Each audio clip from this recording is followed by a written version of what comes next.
కొంచెం లేట్ అవ్వచ్చు కానీ 100% వచ్చినప్పుడు లేటెస్ట్ గా మనందరికీ పదవులు వస్తాయి. ఈ రోజు అక్కడ కూర్చున్న వాళ్ళు రేపు ఎక్కడ కూర్చుంటారు, ఇంకా రానున్న రోజుల్లో వాళ్ళు మంచి మంచి పదవులు నిర్వహిస్తారు.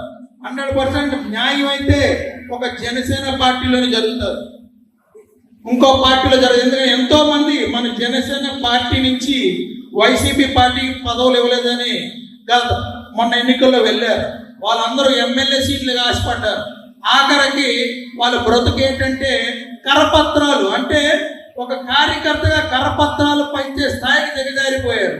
మన పార్టీలో ఉంటే ఎమ్మెల్యే సీట్ కావాలి, కానీ పక్క పార్టీలోకి వెళ్తే కరపత్రాలు పంచారు. కానీ ఏ రోజు కూడా పవన్ కళ్యాణ్ గారు అన్నిసార్లు చెప్పింది ఒకటే, మనకున్నది కూడా ఒకలే నాయకులు, అది పవన్ కళ్యాణ్ గారు. మనందరం కూడా ఇక్కడ ఉన్న వాళ్ళు ప్రతి ఒక్కరు కూడా జన సైనికులను మాత్రం గుర్తుపెట్టుకోవాలి.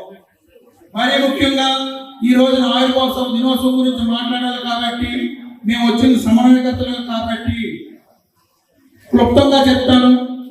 ఇక్కడ ఉన్న అన్ని రోజులు కూడా ఇక్కడ ఉన్న 50 వార్డులు ఉన్నాయి. వార్డుల ప్రకారంగా కానీ లేకపోతే ఇక్కడ ఉన్న తోట సుధీర్ గారు ఏదైతే సిటీ ఇన్ఛార్జ్ ఉన్నారో మన సివిల్ సప్లైస్ చైర్మన్ గారు వాళ్ళ డైరెక్షన్లో, అదేవిధంగా మన ఈ కాకినాడ జిల్లా అధ్యక్షులు, అదేవిధంగా మన తుమ్మల బాబు గారి డైరెక్షన్లో ఏ విధంగా చెయ్యాలనేది కొన్ని ప్రణాళికలు వేసుకొని గుట్టులు కార్యక్రమం అన్నారు. చాలా